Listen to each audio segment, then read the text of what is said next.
终点。1984年6月17日，咱国运动歌手古金水伫国军运动大会10项竞赛里面，得到7627分的成绩，超过奥运决选的标准7600分，取得1984年洛杉矶奥运的门票。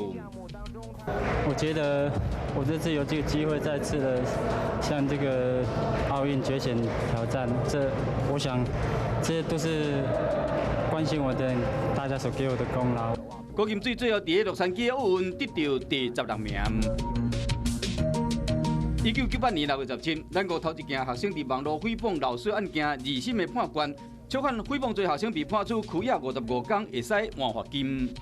这件诽谤案是发生在今年年初，一名政大外交系的学生邱煌才，由于对外交系教授赵国才出的考试题目不满，就在网络上对考题加以指责，并认为这样的题目等于在强暴学生。今天高等法院认定诽谤罪名成立。这项判决和学生网络言论有一套会使参考的标准。